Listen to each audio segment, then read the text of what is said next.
Welcome to the Microcast, the short-form podcast from Microcosm Coaching, where we break down the science, strategy, and psychology behind smarter endurance training. Each week, we tackle a key concept in running, training, or recovery, and we give you practical tools you can apply right away, whether you're building back, leveling up, or chasing down a big goal. We keep it short, evidence-based, and grounded in real coaching experience. No hype, no fluff, just actionable insights to help you train sustainably and perform at your best. Let's get into it.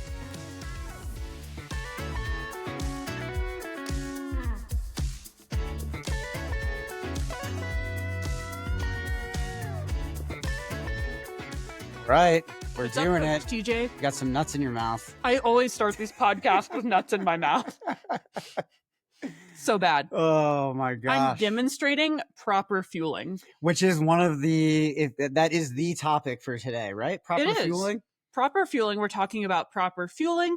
And also I have a 100K this weekend, so I got to get those carbs in. Yeah, and nuts have a lot of carbs. Well, I just like nuts. So we're winning. Don't science me. Don't mansplain nuts to me. I can't wait to get into actually some of the science around proper fueling. This is obviously a fun and hotly debated topic out there right now. Always, really. I feel like this is extremely Zoë coded. So like the another large portion of my job is hosting and producing the Your Diet Sucks podcast. Check that out if you haven't already for additional deep dives into nutrition science. But I just like talking about food. I like eating food. I like putting it into my mouth. All about food. Well, you're very I'm hungry. Actually, for the people on video, I'm wearing a Swiss chard shirt right now. Is that what that is? Yeah, isn't it cute? That's cool. It's chard. Yeah, it's very nice.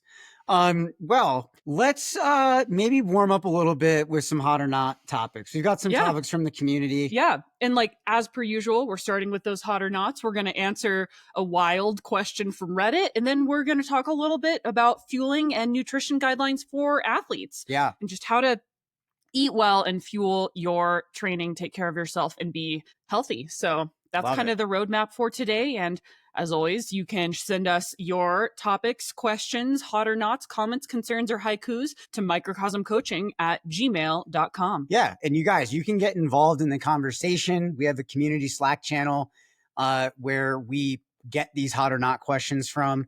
And we also offer, as part of that Foothills program, 2 hours a month of coaching roundtable sessions. So if you're one of those athletes out there who's self-coaching, but wants a little bit of oversight, has specific questions they want answered by one of our coaches, this would be a great fit for you. Yeah. And Foothills 10 gets you $10 a month for that. So you can use that to be a part of the community, support the podcast, and all of that.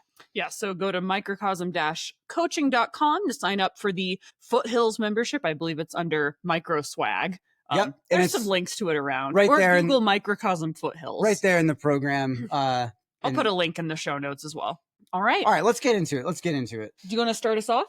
I would love to, because this hot or not question, I can't wait to hear some of the science on this. Okay, muscle scraping for recovery. I've been seeing these pop up more and more, but I'm curious if there's any science backing up muscle scraping. Wow, I love this one because I also get hella Sidekick tool ads in my Instagram feed. Yes. And popping up in your Instagram feed may not always indicate that there is a proliferation of evidence to back it up, but gosh, I get a ton of the ads with Molly Seidel just scraping herself. Oh, really? I haven't seen any of those. Well, my Instagram has me hammered down. Absolutely.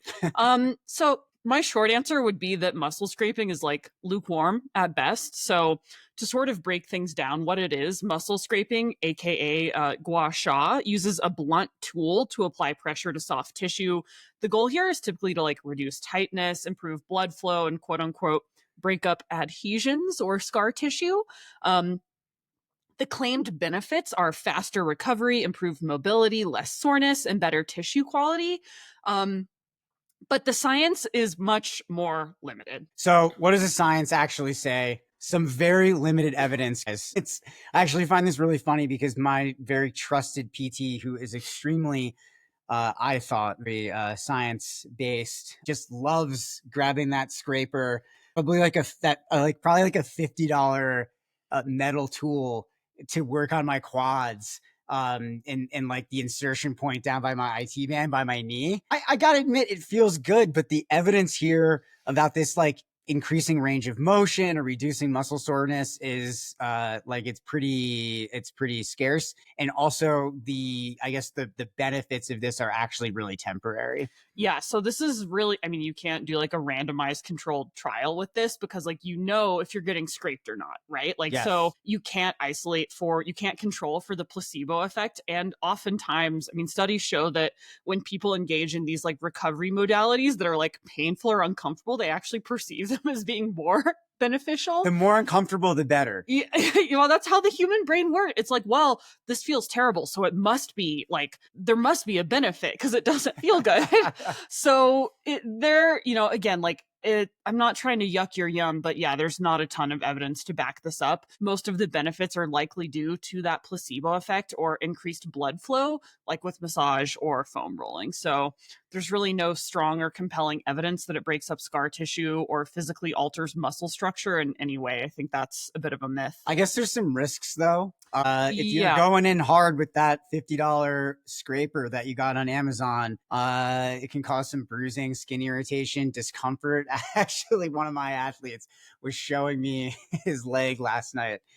He went a little too hard with the scraper, and it looked like some road rash there. I've definitely gunned myself too hard, and it felt like I had just like exploded my gastroc. So I think the bottom line with scraping is it's not harmful if you like it. It could be pretty individualistic here. If you think that it's helpful, yeah, probably not the worst thing for you. But it's definitely not a magic bullet. And so therefore, think about this as just another recovery accessory. It's not going to replace sleep, proper fueling, protein intake, carbohydrates, hydration, proper training load management, and all of that kind of stuff that we are always hawking here, which is not like super sparkly, but really works over time.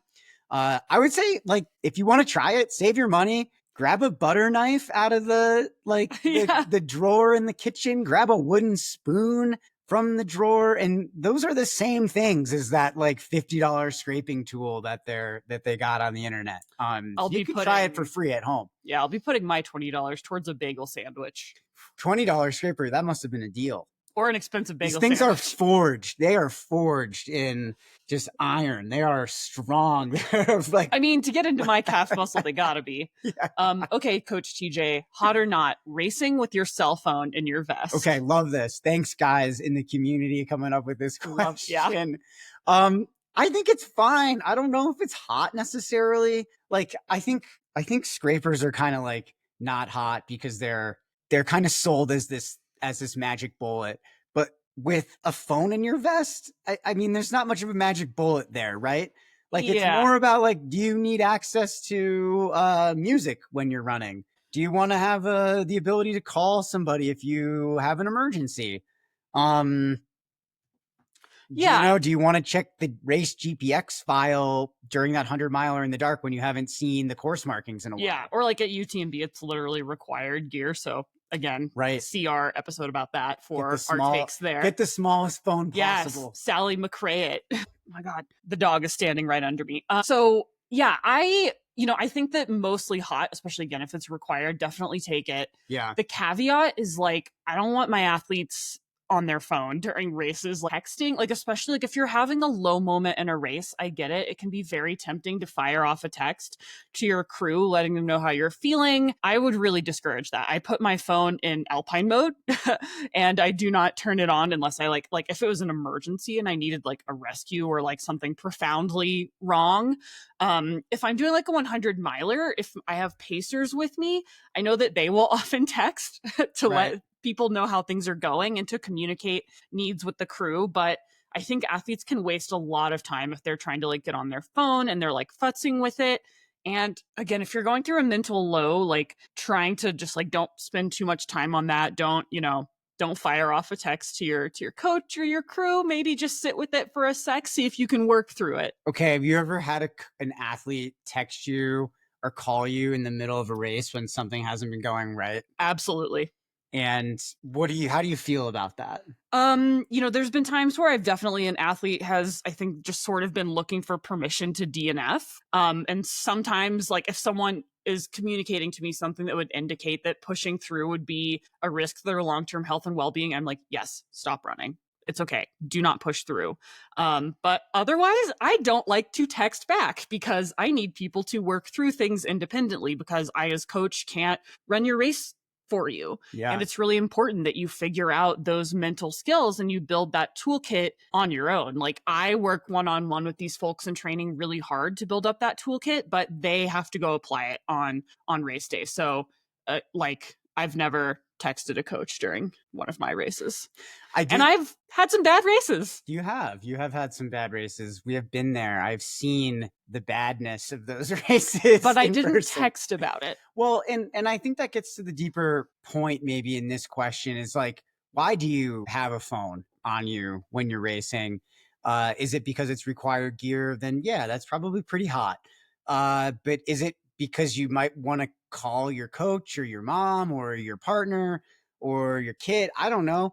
Whoever you want to call to offset some of the challenges that are kind of inherent in part of endurance sports, I would say not hot. Yeah. I would say sit with that feeling and find a way to work through that on your own, knowing that there's a great growth moment in there for you. Yeah. I always like to stick by the rule in running, in racing or long runs and stuff that tests me is like, if you don't like how you feel, change something up. Yeah. And if you are having a mental low and you want to use your phone to play music or listen to, the Conan O'Brien radio hour. Yeah. Or my God, this guy at Silver Rush was listening to some kind of like executive coaching out loud, no headphones, very inspirational. Wow. That's an energy. I've heard romance novels. Yep. Kind of shout like out Lauren Curitz. Like graphic, like very honestly, sexual. Like goals, having the confidence to listen to like audio erotica at full volume while running Western States, I find that extremely awesome and inspirational.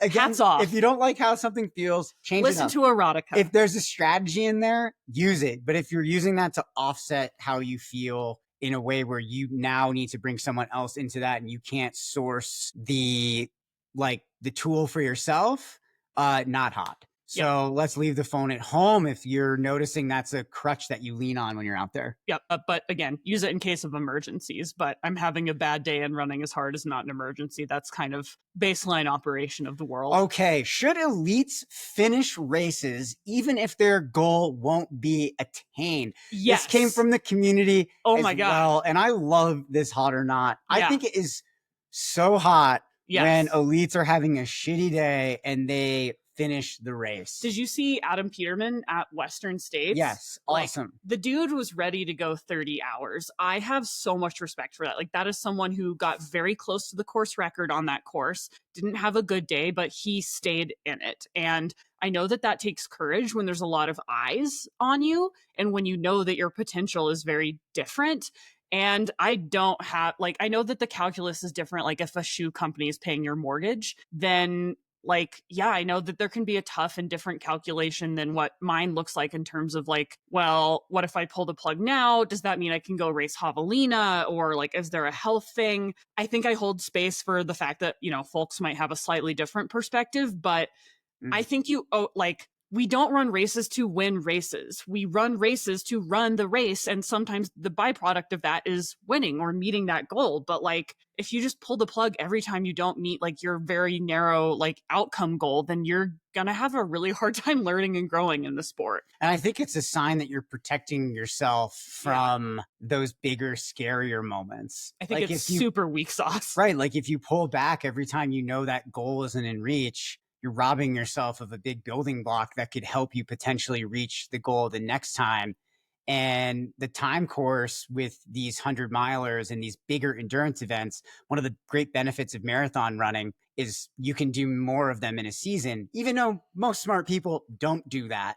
I don't know what it is about ultra running where people think that they should be doing multiple 100-milers inside of a summer or inside of a year. You don't even see elite marathoners doing that. So that raises all these questions for me, first of all. But second of all, I get it. Like, you want to like go and try again at another race and you don't want that extra recovery time, but that's part of this process. And Yeah. if you're not playing that game and you can't zoom out past that, likely you're not achieving your potential anyways. Exactly. And the framework I use is there's good days and there's growth days. Yeah. Good days are awesome, but you don't get them without having a couple growth days, a couple days where like maybe I cry at an aid station, or I miss my goal, or it's not as fun, or, I have to go and learn something and I have to projectile vomit in the woods alone for a little bit while I listen to Conan O'Brien podcasts. And the growth is important. It's not just about like, trying to like show up again and again to try to like, roll the dice for a good day. Like, have some respect for yourself and finish things. I get it. Like, if you've got a contract, if you've got money, a bonus on the line, you want to perform well. And so if you're not able to achieve that, I can, I guess I could partially understand the thinking. I was a paid professional athlete and I never DNF'd a race because I wasn't achieving a goal that I set out for. That's my standard. I've run some really shitty races. Same. CCC happens. Really shitty. Leadville, really, really bad, really shitty.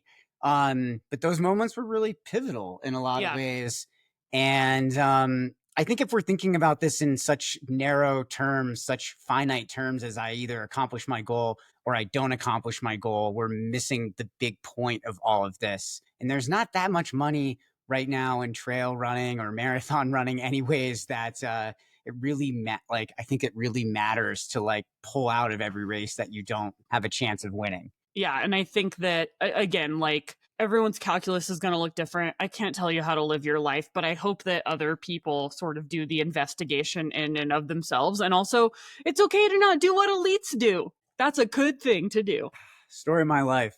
All right, let's segue into our fueling conversation with a question from our Reddit folks. I love grabbing a great Reddit question. Love Reddit. This was a hot topic today on Reddit. So, question about mid-run fueling. I prefer to run first thing in the morning fasted. I just hate the feeling of running with anything in my stomach. Generally, it works for me. I've run half marathons on an empty stomach with no problem, but I'm training for a marathon now and it's getting ... interesting. Oh my God. In the 15+ mile range. Yeah, I bet. What's the optimal point to eat a goo or whatever when running fasted? Like, I assume I should eat something before I start to feel awful, but I'm not sure when. If anyone has trained for a marathon similarly, I'd love to hear your experiences. God, I feel like we're in the bad place. Coach's nightmare. Coach's nightmare. I'm just going to jump in and do my YDS thing. Yeah, give it to us.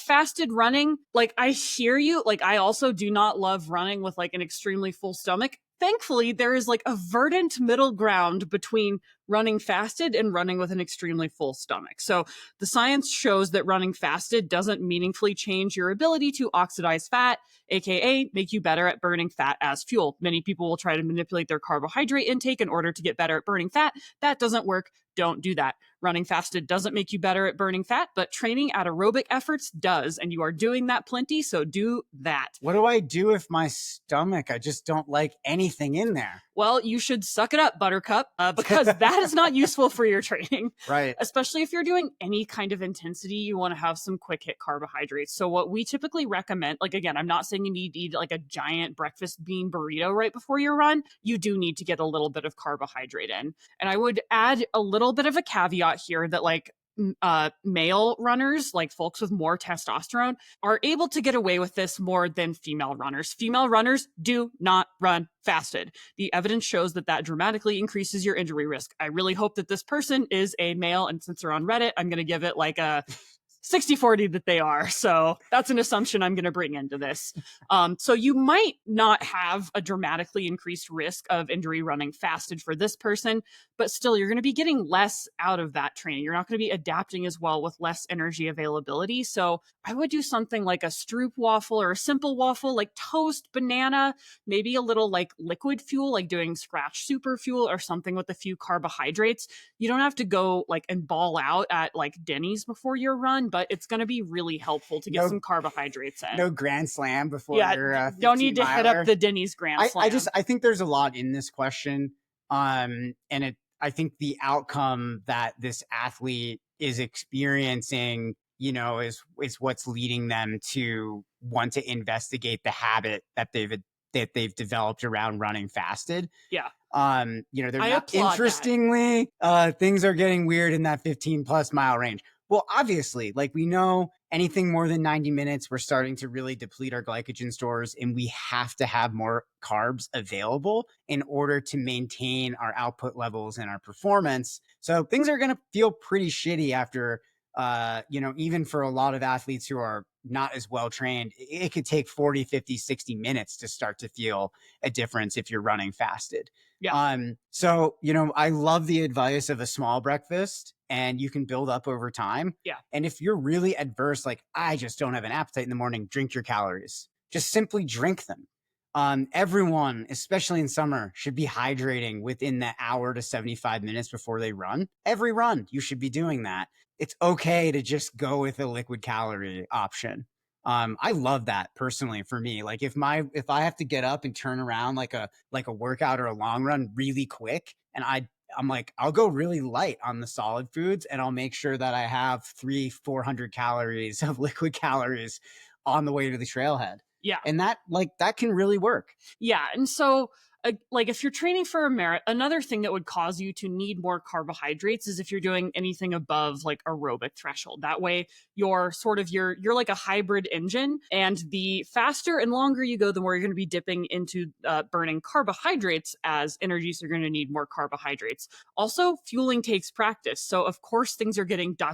interesting in the 15-mile range, because if your body's not used to fueling, your GI system is going to flip the fuck out when you introduce diarrhea you're going to get. Also, this is a thing I see a lot with like a kind of negative feedback loop with athletes who might potentially be at risk of low energy availability. If you aren't getting in enough calories, if you aren't eating enough energy, that's going to make it your GI system will start to, or a common symptom is having GI system dysfunction. So sometimes we see people be like, oh, well, I get the poops, or like my stomach hurts, so then I don't eat before runs. And then it just perpetuates the cycle of like low energy availability, GI dysfunction, additional low energy availability. So again, the solution oftentimes will be fueling yourself adequately. So you just have to practice. Like, what's the optimal point here? I would say starting at before, and I would say every 30 minutes within your run. Yeah. Way to actually answer the question. Yeah.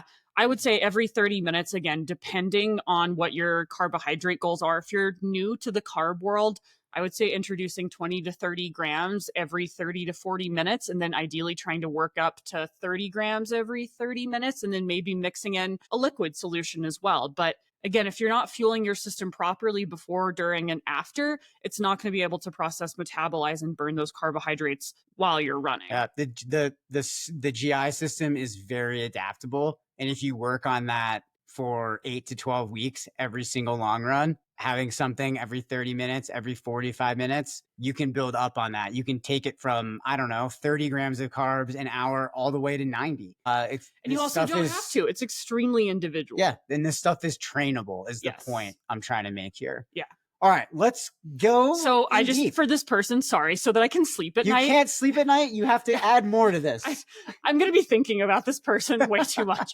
Please start eating breakfast, and please start fueling your runs. And for anyone else out there meeting men on Reddit who are advocating for fasted training, be extremely careful and educate yourself about the science and the risks inherent therein. The first response to this on Reddit was a good one. Was it like fuck up right off? It was like, you should probably eat. That's why you don't feel good on your 15-mile runs. That's the correct response. Shout out to that person on Reddit who was able to say what I took like 40 minutes to say in one line. All right, let's get into the fueling equation, carbs, fat, and protein for runners. Let's try to simplify this and distill it into something that athletes can use to educate themselves, or some actionable takeaways to help them fuel better in run, out outside of run, before run, the night before run, all the time? So if you're looking for something that's going to be super strict and prescriptive, go ahead and turn this podcast off, because that's not what we're going to do. We really want to educate people about what's happening in their bodies so that they're equipped and empowered to make the best fueling decisions for them. So we're not going to hand down one size fits all prescriptions. We're going to try to teach you how your body utilizes different nutrients and how that might inform your approach to fueling. So you don't need to be a macro tracking spreadsheet wizard to fuel your train well.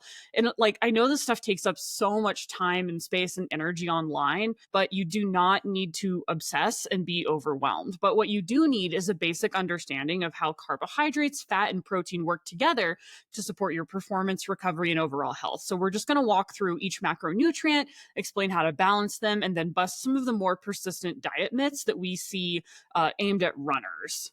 So carbs. Well, actually, and I think one thing that people should stay tuned for is we're going to dive into the performance plate, which is sort of like the leading framework for folks to help match their fueling to their training demands. And again, this is not about counting grams and like counting macros. It's about eating enough, eating well, and knowing how you can adapt your nutrition to get the most out of your training. Yeah, I think that's a good point. So definitely want to stick around for that. Yep. Okay, the MVP of endurance. Carbs. I love carbs. So Me what too. do carbs do? Carbohydrates are stored as glycogen in our muscles and in our liver. And so glycogen is your primary fuel for any running that's faster than like a chill jog.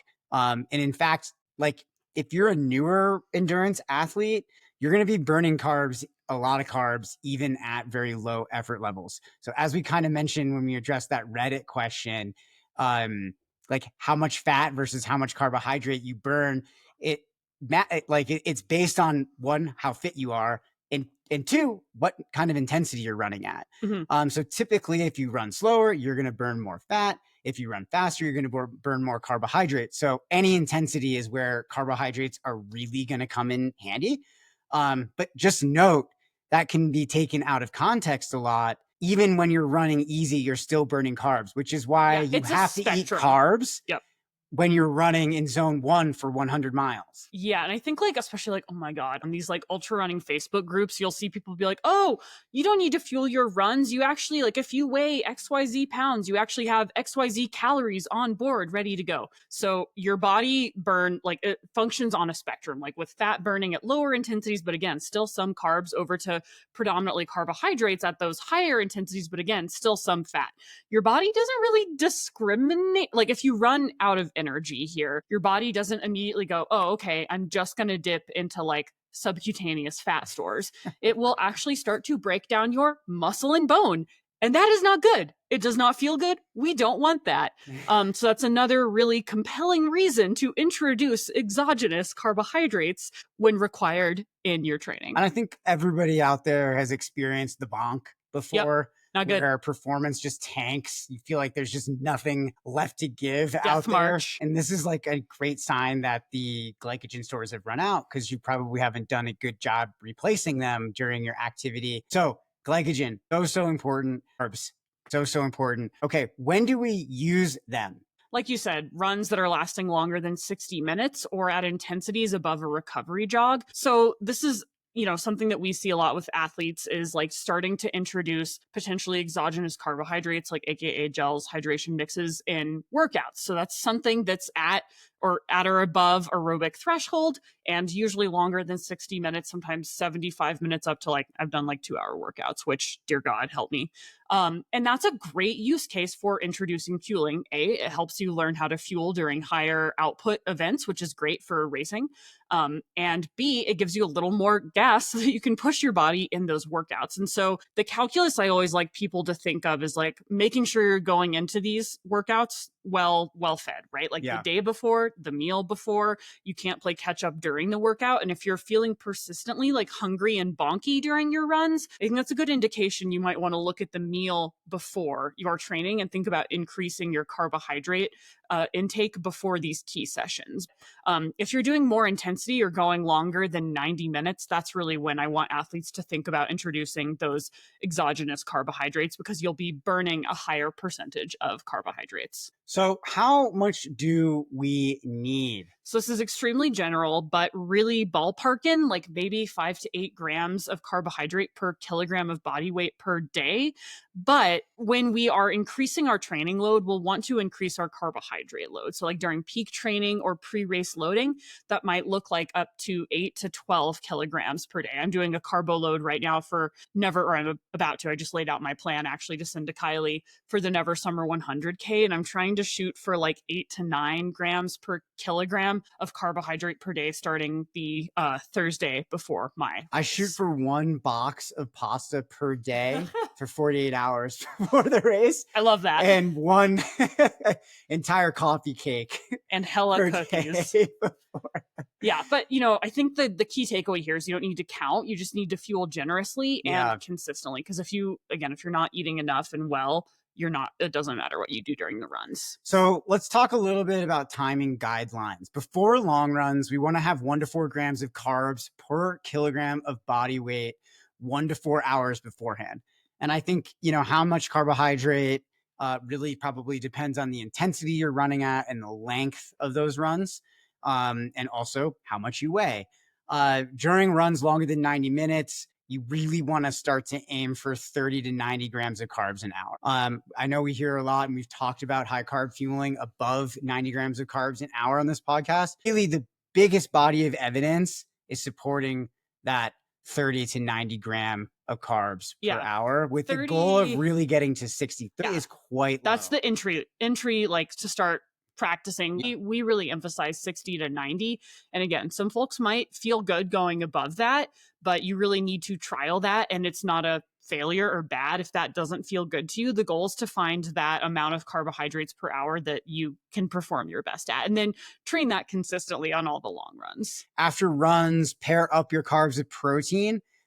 There's a nice window, 30 to 60 minutes after, to kickstart recovery. It's not a hard definitely window. It's a very soft. It's really, it's not, I do like, it's like a target. I like athletes to have that target because, sometimes if we don't have those targets, then that protein shake never gets consumed. Then, that meal we were supposed to have gets pushed off because work got busy.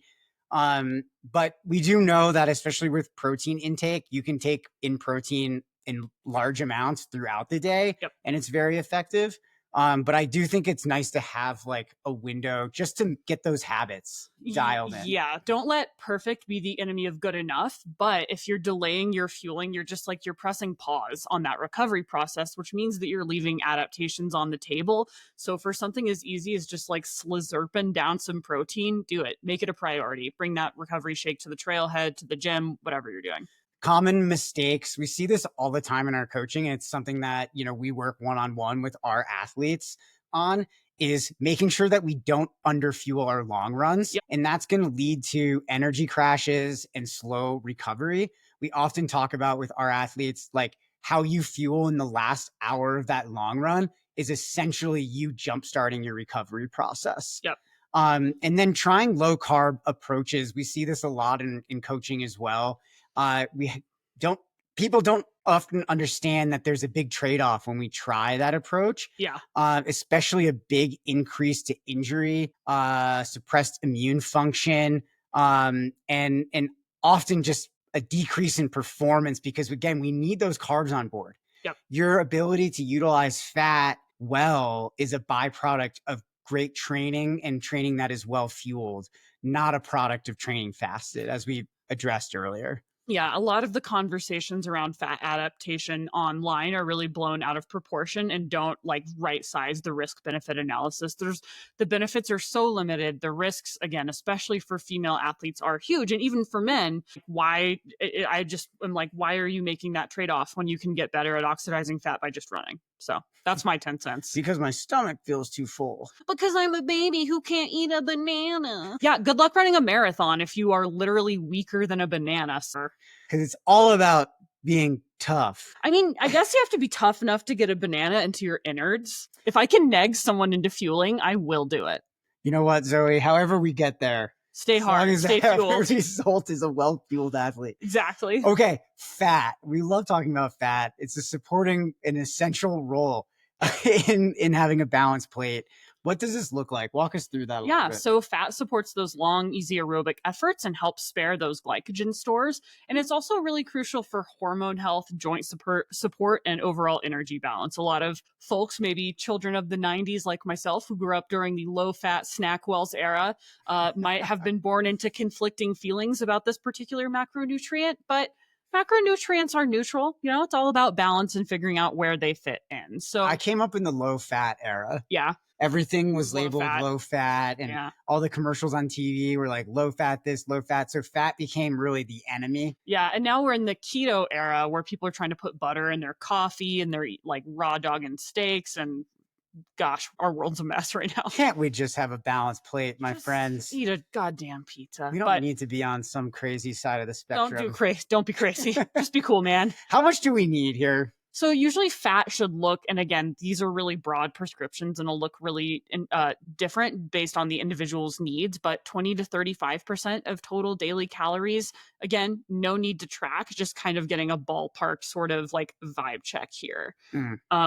Best sources? Yeah, so this is going to be things like olive oil, avocado, nuts, seeds, fatty fish, nut butters, a lot of really great, awesome foods. And again, this is used during those lower intensity runs, especially under 90 minutes. But again, all the time, you're still going to be burning fat. Yes. Every time we say something here, just assume you're burning carbs at the same time as we're saying. Your body doesn't go like fat, carbs, fat, carbs. It's not an on and off switch. So I think like some big mistakes we see is people like obsessing over the fat burning zones. I feel like anyone that's been in a gym in the last 20 years has seen one of those charts that are like always taped up by the elliptical that are like fat burning zone. And like, again, you're still burning fat at whatever, like you're burning fat no matter what you do.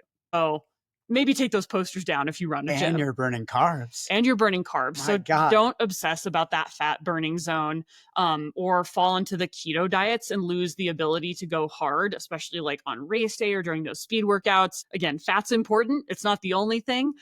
We just want to right size kind of all of these different macronutrient needs.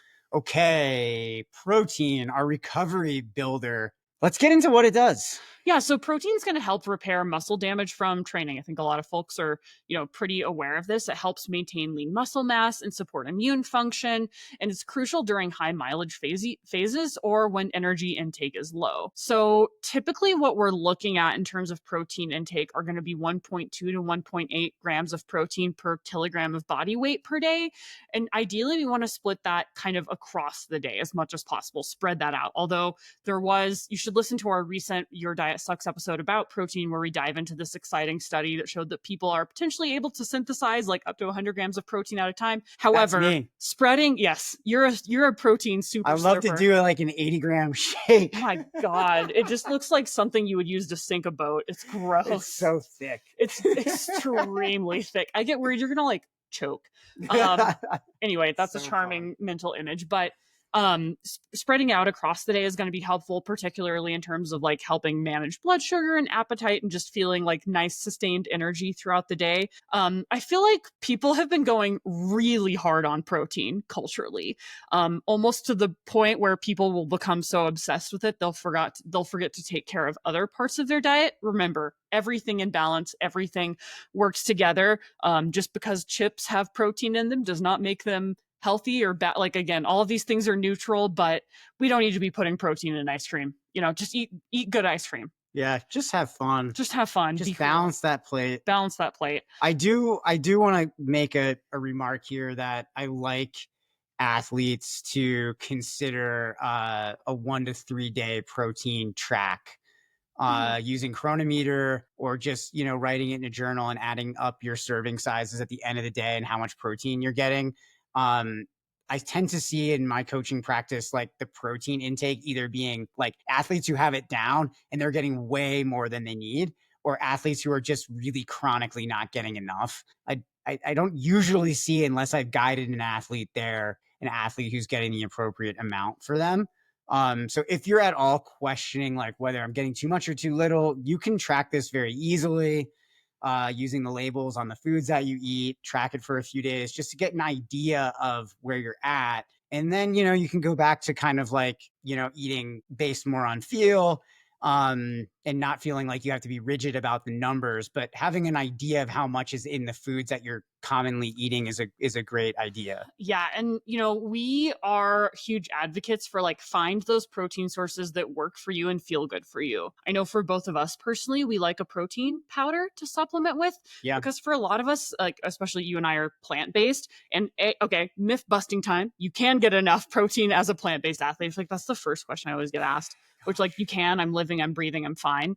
But I think that, occasionally if it's a fit for you, leaning on supplements like protein powders can help when time or appetite is limited, or if your food sources are limited. And don't be like freaked out about the like fact that they're processed. Like what my colleague Kylie, our registered dietitian nutritionist, always says, like especially for plant-based athletes who sometimes have a propensity to maybe obsess about like their foods being clean or processed, she says they're not going to invent any more plant-based protein sources, and it's unlikely that you can meet those needs through like tempeh and beans without really overshooting your fiber goals. Oh boy. So there is a time and a place for protein powders, and that time is now, and that place is my mouth. Again, general timing targets to help you with your habits. You could aim for 30 to 60 minutes after your training sessions for 20 to 30 grams of protein to help with the recovery process. But there's also plenty of information out there to support that if you just eat protein throughout the day in regular intervals across 3 to 5 meals and snacks, you're going to be doing yourself great justice on the recovery side of things. Yep. So again, mistakes are skipping that recovery protein and delaying muscle repair. Or on the other end of the spectrum, we see a lot of folks who might overload protein while underfueling with carbohydrates, which can impair recovery, mood, immune function, hormone health. Again, all of these things have to be balanced. And like protein has sort of like the diet culture has been a big fan of it forever. It's the only macronutrient that hasn't really been it's like demonized. The most studied. It's like, well, it's the most studied, but it's also like, there's been a low fat, low carb, but there's never been like a low protein diet necessarily. High carb. That's the fruitarian. Fruitarian diet. But all of that is to like, you should not go so hard on protein to the detriment of like a well-rounded diet. And like protein will not solve all of the problems. And ignore what Stacey Sims says about like getting 300 grams a day. That's a lot. She puts a lot of pretty wild protein prescriptions for menopausal women out there on the internet that I think are wild, and not just what I think, the research thinks are wild, even more importantly. All right. I want to talk a little bit for our athletes out there about how we match our food for training, how we can develop that performance plate. I think this is a really helpful framework for visualizing what your daily meals should look like, especially depending on like how we periodize, polarize, and consistently manage our like training structure. Yeah. So this is like, again, just helps you match your input to your output. So for easy or rest days, what we like to see is the plate could be about half vegetables, a quarter protein, and a quarter of carbs with a bit of healthy fat. And again, like on rest and easy days, we really want athletes to emphasize not restricting, but having less total volume is fine because your energy demands are lower. So again, it's not like you're doing a crash diet on those recovery days. You actually still need a lot of energy those days because that's when the adaptations are happening. So like, let's get our big girl and boy brains out and think that at the same time, the total volume could be lower and we are not restricting. And both of those things are possible. We are matching our inputs and our outputs. And at no point are we restricting. So I see that a lot with people, like, especially like after races, they're concerned about body comp changes, or like during rest, and like, don't do that. You're still burning a lot of energy. Boy, do you need to eat after a big race. For our moderate training days, we're looking at about a third carbs, a third protein, and a third vegetables. Add fat as needed. And you can think about this as like days where you're doing your steady state tempos, efforts that are under 90 minutes, or runs with strides where you do need to get some high output levels, but we're not sustaining them for very like a solid endurance effort here. Yeah. And then for harder long run days, so workouts, long runs, particularly back to backs, bump your carbs up to be about half a plate of carbs. And then we're going to do about a quarter plate of protein and a quarter of vegetables. And again, add fat as feels good for you. And these are your long runs, workouts, back to back days when glycogen restoration is that priority. It's basically every day for me right Yeah. now. So again, we just want to emphasize that it's important that you match your meals to your training to help support energy, recovery, and hormonal health. And that reduces the risk of underfueling. And so sometimes when I see athletes that are like, oh my God, I'm so hungry all the time, I'm like ravenous after my training, a lot of times I actually want them to look back in time and be like, what did you eat before? Because if you're feeling like wrecked after your runs and like extremely hungry, even though you feel you're eating a lot after the run, you might need to go back in time and assess, are you increasing your carbohydrate or increasing your energy intake before those key sessions? I have a question for you about the plate. I love the visualization of the plate and saying, okay, a fourth of my plate is this and a fourth of my plate is that and half of my plate is carbs. Oh, wow, that's so fun. What if we have a recovery day, but the next day is a very big workout or a long run? So that would be something like if you have a recovery, like if you're resting Friday before a Saturday long run, I would have like an easy day breakfast, but that dinner before, I would increase your carbohydrate intake. So again, there can be like a yes and approach here. I like that. So how do we periodize our carbohydrate intake? When should we eat more? How do we build off of just like that one example that you just had? Yeah. So instead of eating the same way every day, we want to shift our carbohydrate intake around these key training sessions. Again, periodizing carbohydrates in some corners of the internet has been twisted into the like restrict so that you can improve fat oxidation. That is not what we're doing. We're talking about adding more carbohydrates in to get more out of those key training sessions. So increasing it before and after big workouts and long runs, keeping them moderate on the lower intensity and lower training days, but not going low carb. And that's really going to help support performance and recovery without overfeeding if you're not training hard. So again, just being really intentional and thoughtful and think ahead instead of trying to play catch up. Because I think that's where a lot of athletes run into trouble is they get done with the long run and they're like, oh my God, I need to eat a whole pizza. And like, we love eating a whole pizza here in this household. But again, if your appetite isn't feeling good, like if you're feeling wrecked, destroyed, having trouble recovering and just feeling like absolutely ravenous, a lot of times that's a sign that we need to go back in time and make sure you're eating enough going into the run. Let's make sure that the night before a big workout, you're eating a carb-rich dinner, moderate protein, low fiber. That way you have less likelihood of GI disruptions. Yeah, probably not a good salad bowl time. No. Stay away from those beans, guys. Don't eat beans. Not a lot of beans, not a lot of lentils. A lot of for our plant-based folks out there.